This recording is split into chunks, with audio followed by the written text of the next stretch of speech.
Madimeka la pere le amhela nano la rona la mafumahadi eling the ladies club mona mukanaleng ya bobedi. Today we wrap up Women's Month with a very special tribute to all women who effortlessly give their time and talents as they use sport to shape the community. Mu emotle libitso laka nake lebo mutswedi.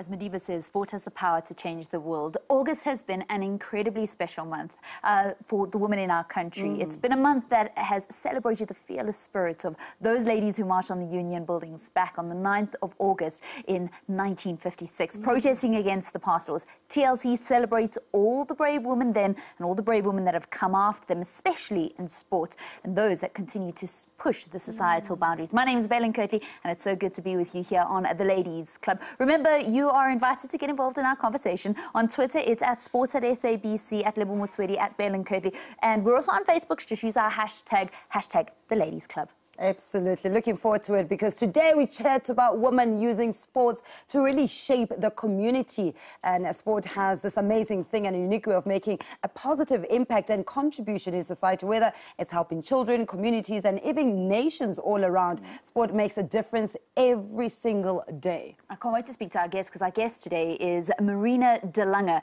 She joins us in studio to share her story, and it's quite a heart-wrenching but also a heartwarming one. She's used sports to solve a problem that has troubled her community, and I think so many communities around South Africa lives. Absolutely. Sport is really helping in terms of shaping the community, so I can't wait to hear her story. But another good news is that we continue to celebrate other women in sport that might not be in studio with us, and we're looking at Palesa Manaleng, who is a T9 and T10 athlete. Paraplegic, and September 2014 she was involved in a very traumatic cycling accident that changed her life forever, but she has not given up, which is what I love about her, the courage to continue to still be influential in that which she loves. Mental toughness is an important factor for success in endurance sport. A young mind and character is the making of a true athlete. Mental toughness is an important factor for success in endurance sport, and that's what she actually shows.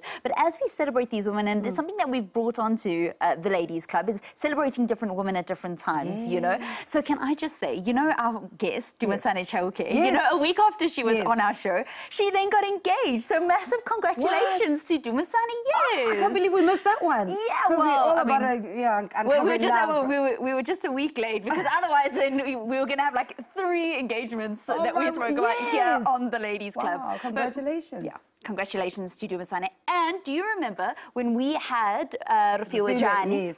And she said to us, there is something brewing, but I'm not going to tell you where, and I'm not going to tell you what. The big news. Her and Rhoda Malotsi made history for South Africa. Got signed. Yes, the first 2 South African ladies to get signed for an Australian top flight club at Canberra United. I think that is absolutely fantastic. I mean, our women footballers are doing great. So, 2K. So I'm pretty sure hereafter the luck will continue to rub off on the TLC.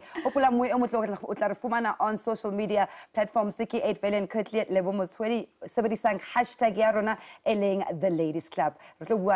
Our game changer, who's in studio, and she's ready to give us a little bit of a passage into her life. Should we introduce her? Yes, please. Marina, thank you so much for being on the Ladies Club. You've heard us speak all about you, and we want you to tell us your story. Welcome to the show. Thank you for having me.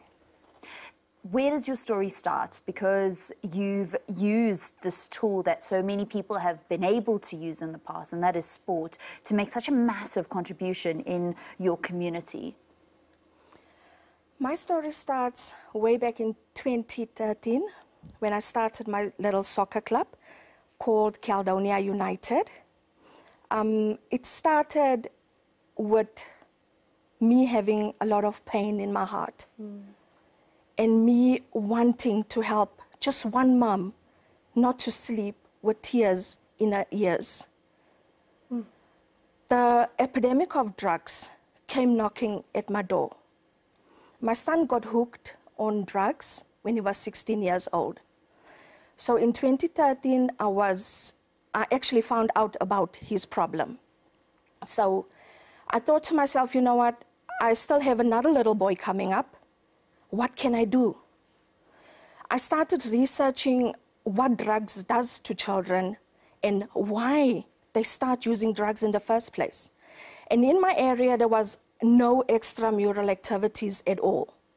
So I started a little soccer club because I know boys want to belong. They want to be in groups all the time, constantly. So I thought to myself, let me give them an opportunity to be in a good group, a soccer club. You know, have brothers that has the same vision as you, that speaks the same language as you.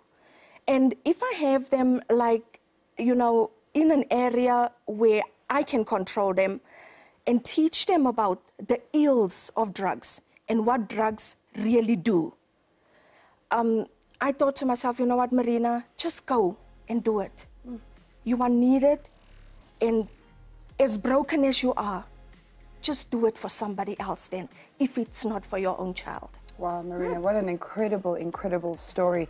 And we definitely will be continuing with it, because there's plenty more that we want to find out on how you took your passion and influenced the rest of the community, but all after this very quick break.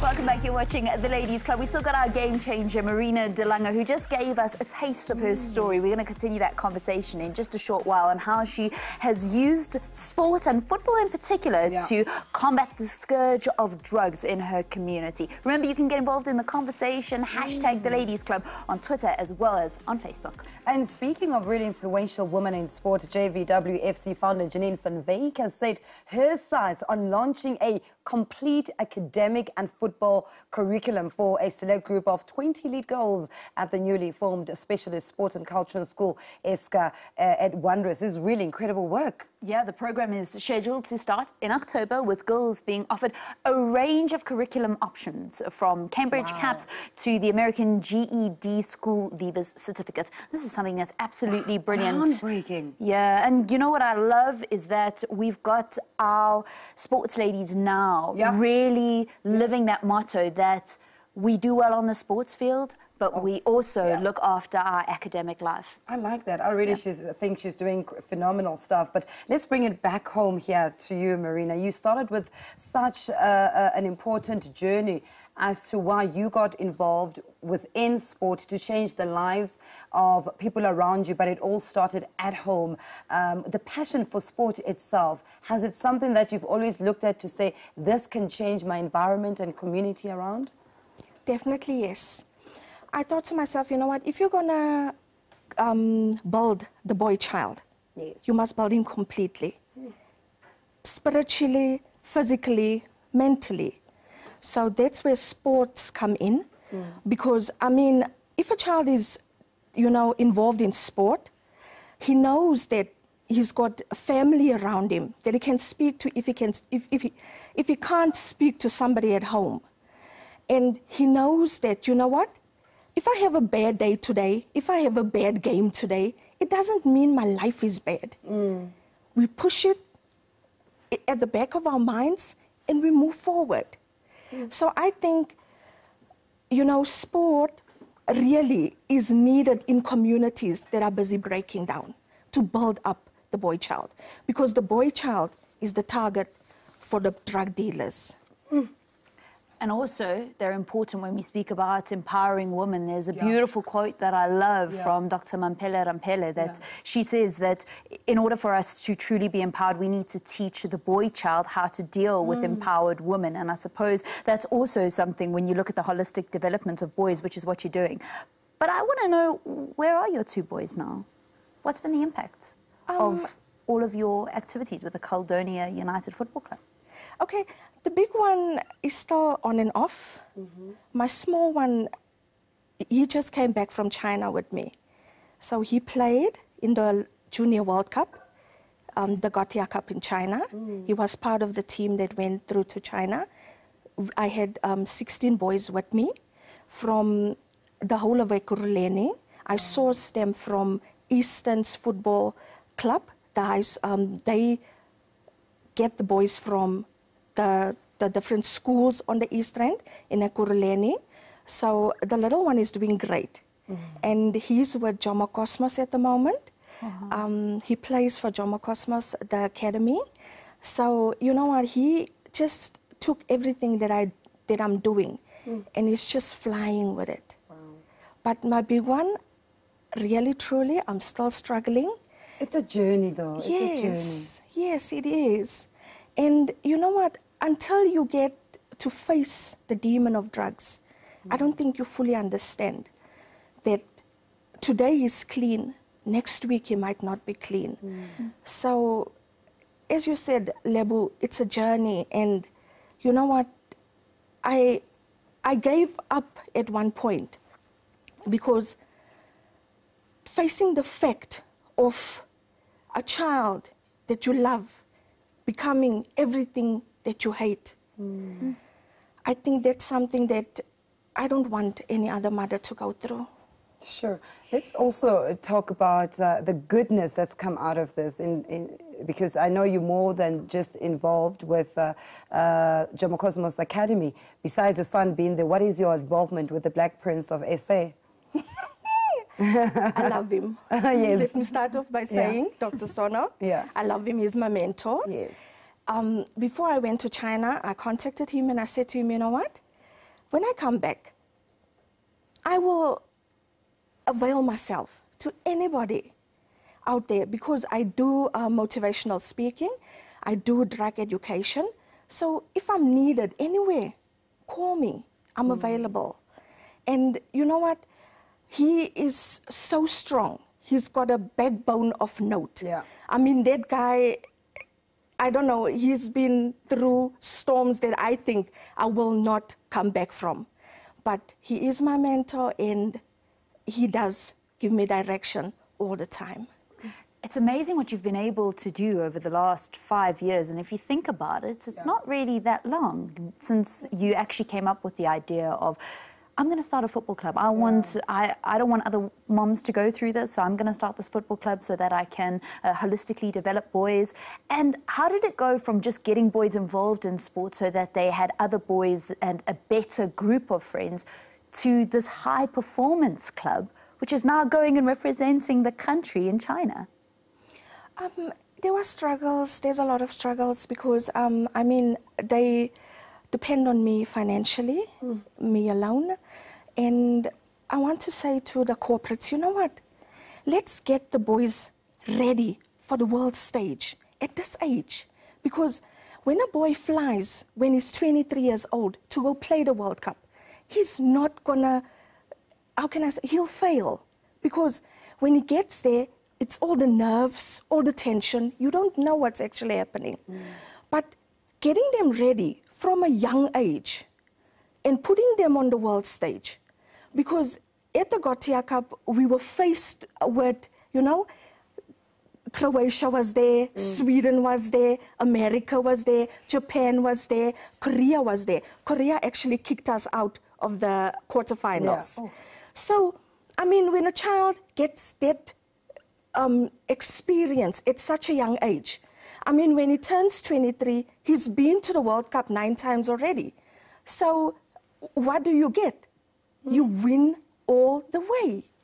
So I would say, you know, starting from having 2 soccer balls, 100 Rand in my bank balance, and 2 soccer kits that was donated by a warm, friendly face called All Smiles. That's how I started.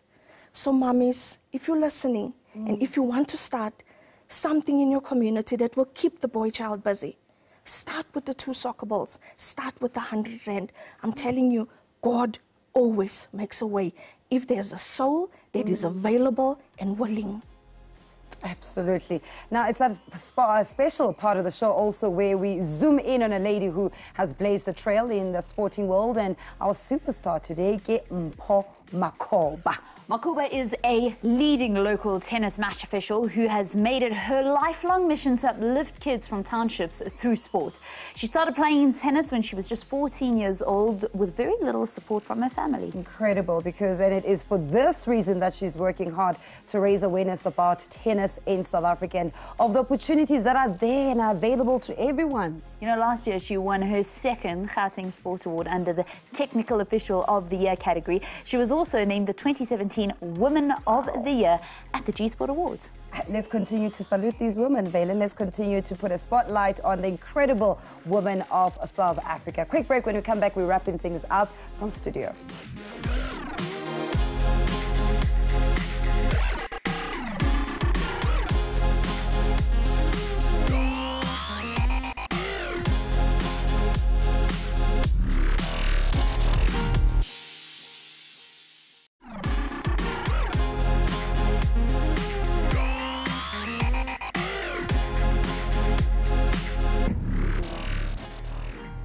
Welcome back. You're watching The Ladies Club. Liv and I are just discussing this because we've had an amazing show. Absolutely. One that has really done what we set out to do at the beginning, and that's bring you inspiring women who are using sport to change their communities, using sport to bring hope where there seems to be no hope, and using sport to really change their lives. Now, this lady that we're going to tell you about is PSL referee Akona Makalima. She'll be representing Africa, that's an entire continent, at the annual Global Sports Mentorship Program in the United States from 25th of September through into October. It's an initiative created to empower women through sport and sport for the community. How incredible is that? I mean, putting a spotlight on Akona, looking at where she comes from and what she's putting back into the sporting fraternity. Just your thoughts on of coming very closely or hearing her story, Akona, the PSL referee? I just want to tell her that, you know what, we can make it in the so-called men's world. Yes. Yeah, never give up. Absolutely. Marina, what actually keeps you motivated? Because you've shared how truly difficult it was to see what happened to your son and how drugs gripped his life and gripped your life, your entire family's life. How did you go through, and what did you do to motivate yourself through those difficult times? God gave me wisdom. And because of him, I turned my pain into something that I now love with my whole heart. I cannot, you know what, I can't sleep at night. Because as I'm sitting here, I'm planning to take a group of boys to Barcelona. Wow. We're going to Spain in April. Wow. So my dreams, my God, you know, the impossible, it keeps me alive, it keeps me going. And you know what, ladies, if you ever want to do something that you think it's impossible, just start. Yeah. Start anywhere, but start. You have to start. Yes. And what's happening in Barcelona? The Costa Dorada Cup is happening over the Easter season. So, yeah, I'm planning on taking a group of boys there. And, you know, financially, I'm struggling. So if there is somebody out there that, you know, believes in the future of the boy child, come and help. I mean, your help is needed. You've got a SAFA D license and a CAF C license. How important was it to get that education behind you? You know what, I always think if you do get in touch with coaches that say they know, you must know if they know. So that was the whole reason behind me getting my license. I do have a very special coach. We call him Umsai, Simon Stalls. He looks after my boys, and he is so dear to me. He's a very firm, big man, and he's so close to my heart, you know. He's been volunteering at Caldonia for over 3 years now. So, you know, it was getting the license was so important for me, because now I know with Umsai, my boys are on the right track because he knows what he's doing. And, you know, I once tried my hand at girls' soccer. That was the reason why I got my license, to train girls. But then, girls is another cup of tea. How so? Promise you. No, I failed. I failed dismally. I'm sure it wasn't that bad. I promise you. You know, girls have got this click thing. If one goes, Yeah. you lose 6. So, and, you know, I promise you, ladies, if you're doing girls soccer, Big ups to you. big ups to you. Let's also give me a little bit on the importance sport can play in our communities. And we are, as a society, overlook that all the time. And we always, no, but it's just an extramural activity. How important, having witnessed the significance that it's played in your life, how important is sport in our communities? Sport should come second Yeah. after education. It should be sport. Because the life lessons the boys learn at being in a club, any club, not just soccer, something that they love. So I think it changes the community for the better. Because if a boy child is healthy and he does grow up to be a healthy, professional, responsible person, the economy wins. And in turn, the world wins. So I think sport is very, very important. It's a foundation that if a child is not given that opportunity to take part in sport, you're actually taking away an opportunity to change somebody's life. Do you ever wish that there was a Marina Delange before your eldest son got involved in drugs? Definitely yes. Definitely yes. If he was busy, I don't think he would have been busy doing drugs. What has been some of the feedback that you've gotten from your community now that you've filled that huge void? The community loves me, but you know, not everybody will love you. Yeah, so it's fine. I mean, you know, if you are, they say the highest trees catch the strongest winds. So not everybody must love you. Yeah. And you mustn't be looking to people that will applaud you the whole time. No, that's not what life is about. You are there to make a change. And if you are making that change, that's all that you actually need to keep you going. No applause, no thank you. Is there anything else that you still want to accomplish in this young career, so to speak? Yes. I would love to have just one professional, international player from my group of boys. That's all I want to accomplish. I believe in one child at a time. It may just be your son. Yes. All right. Unfortunately, we've run out of time, ladies. And thank you so much for joining us and sharing a little bit of your story, your journey, your passion, dedication, and warmth with us and our viewers. Thank you for having me, ladies. It's an honor. Good luck to the Caldonia Football Club, and you can get hold of Marina Delange if perhaps you want to get behind her team going to Barcelona, because that's the next big trip that they've got planned. Thank you so much for being involved. Thank you for those of you that got involved on social media. And until we meet again, remember that greatness is never given. It's always earned. Absolutely. Till next week, have a great evening. Have a great day. Have a great Morning. morning.